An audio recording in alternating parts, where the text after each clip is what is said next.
Recently on a previous video, we done some work to the cooling system, new radiator and fan shroud. So at this point, the new dual fan setup is physically installed, but we still need to wire it into the car. The original fan connector was cut from the factory loom, which exposes two wires, a yellow wire for the live feed and a black wire for the ground. Each of the new fans had their own connectors as well, so we removed those. That left us with 4 wires in total from the new fan setup. 2 blue wires, which are the live wires, and 2 black wires, which are the grounds. To simplify things, we twisted the 2 blue wires together to create one single live connection, and the 2 black wires together to create one single ground connection. That reduced the 4 wires down to 2. Because those wires aren't long enough to reach the original loom, we've added a short length of wire to each one using solder sleeves. Once those extension wires were in place, we connected the live and the ground wires to the original yellow and black wires from the factory loom.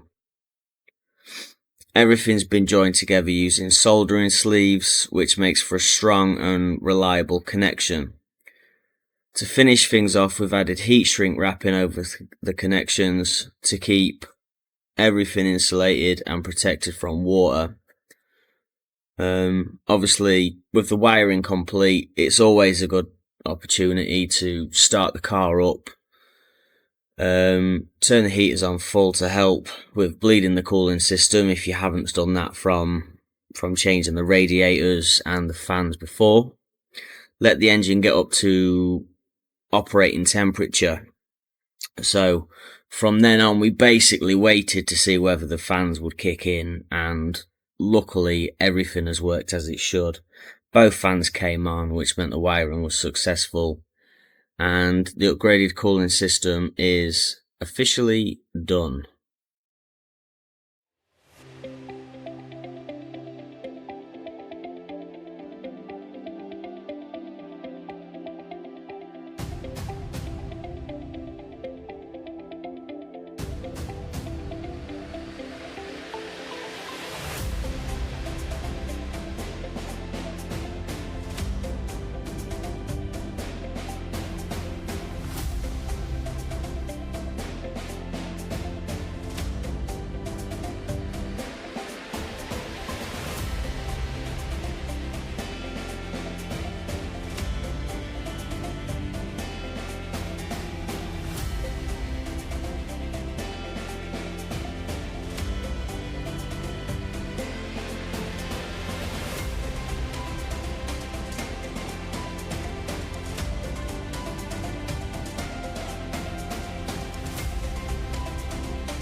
So at this point we have solder sleeved the new fan wire onto the original loom from the original fan.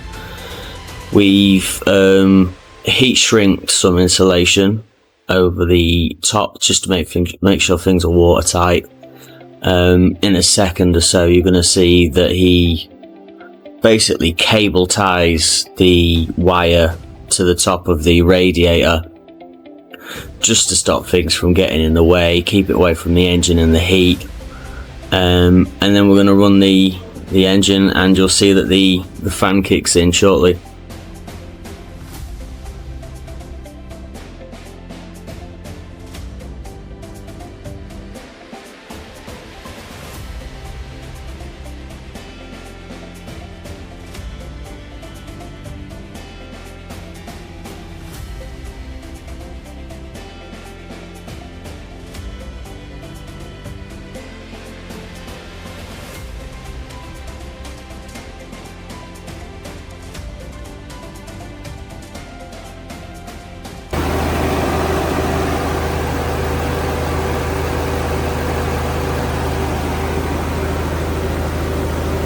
Time for a beer.